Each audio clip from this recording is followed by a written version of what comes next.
How's it going, guys? My name is Zach with the Movie Castle, and today we're going to be talking about Tales from the Darkside.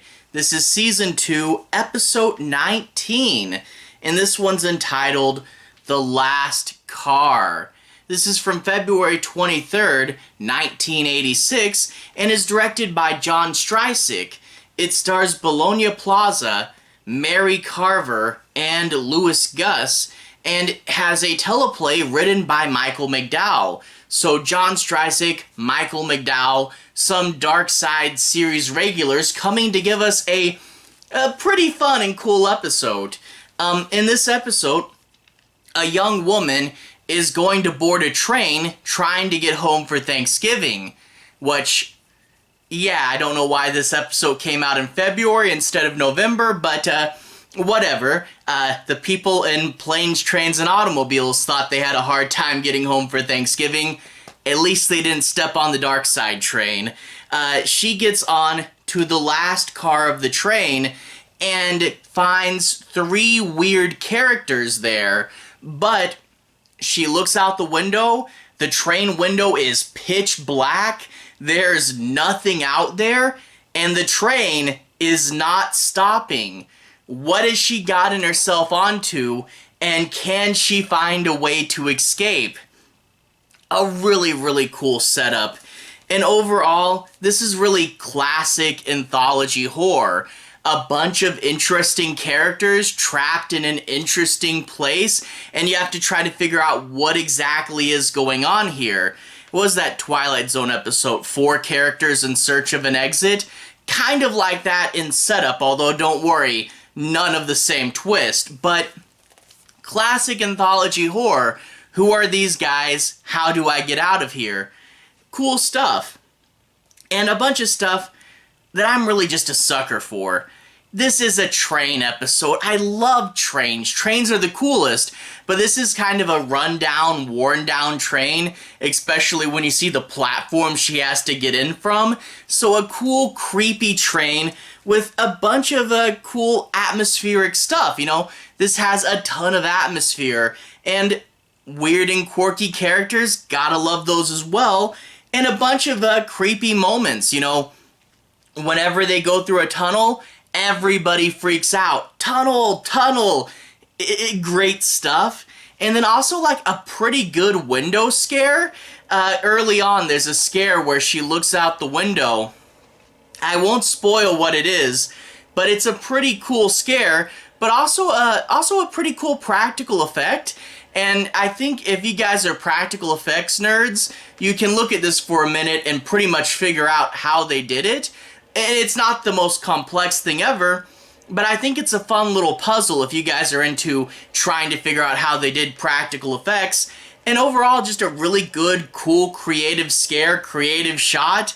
And it's a good moment. You know, lots of good, fun horror moments, especially, and I won't spoil it, but the ending visuals here, when you get to the ending moment, there's some pretty cool horror stuff, some really iconic visuals, and yeah, it ends in a really cool, creepy place.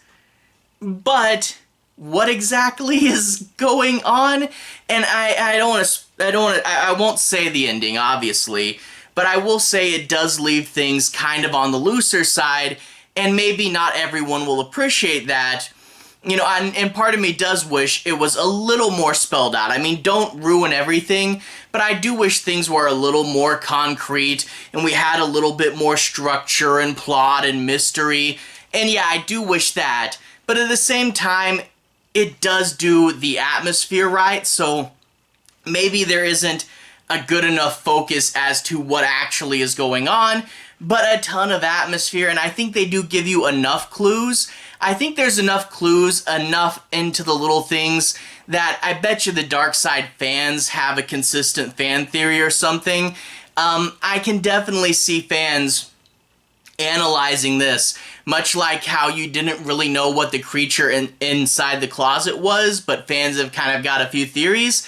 I bet you there's a few fan theories as to what's really going on in this train. And if you guys want to say what you think it is in the comments, I'd be really curious to see what you guys think the train is and what you think it all means, because I think there's some room for interpretation.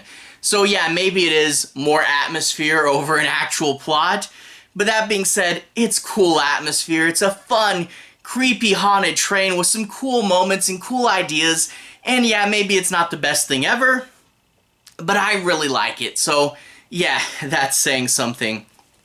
Anyway, without further ado, let's go ahead and analyze the plot a little bit. I'm not going to be doing any major spoilers, and I won't say how this episode ends, but I do want to say my piece on a few plot points and, talk a bit about the episode. So let's go ahead and talk about the plot. We open up, this girl's on a train station, she's going home for Thanksgiving, and the train station is old and creepy, like a sign even falls down as she's standing there.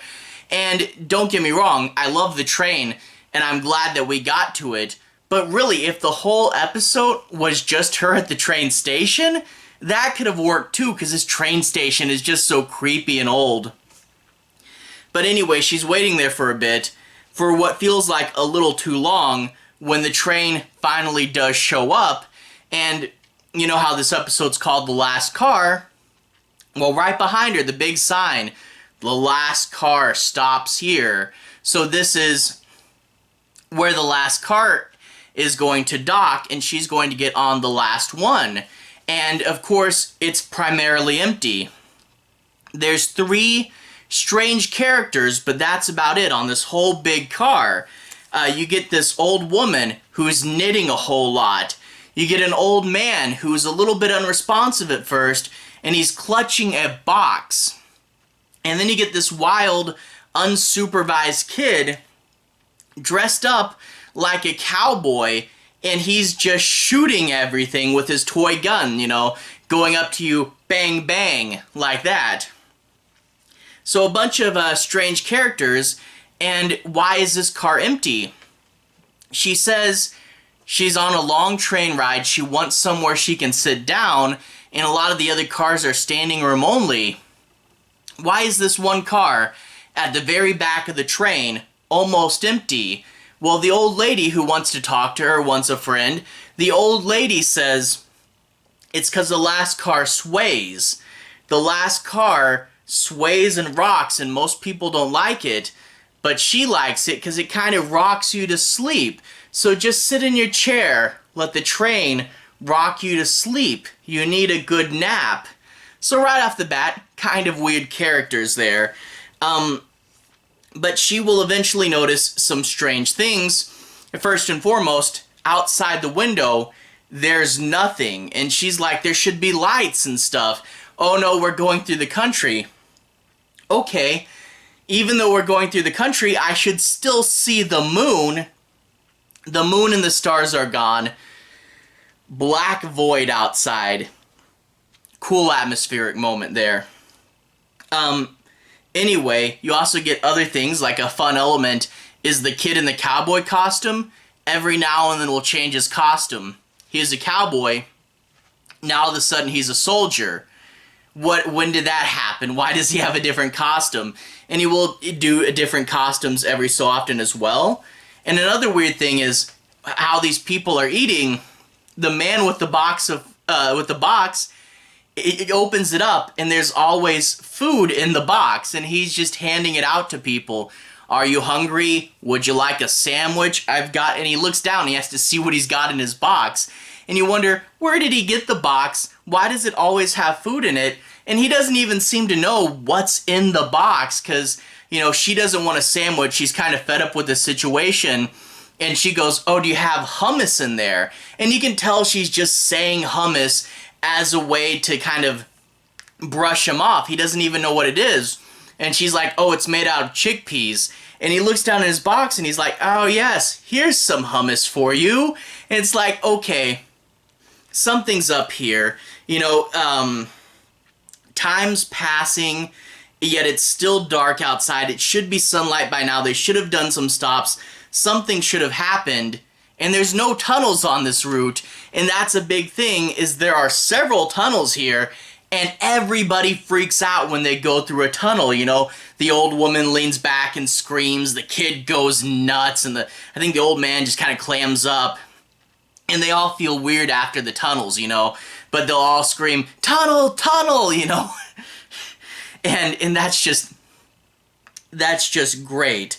But in addition to this, I think one of the bigger clues is time. The old lady sees that the girl is wearing a wristwatch. What is that funny bracelet? What do those numbers mean? This woman doesn't know what a wristwatch is, and whenever they bring up time, they get all scared. She'll reference time, and like the kid will freak out, and the old lady will hug him. Don't mention time. She doesn't know. Just don't mention time.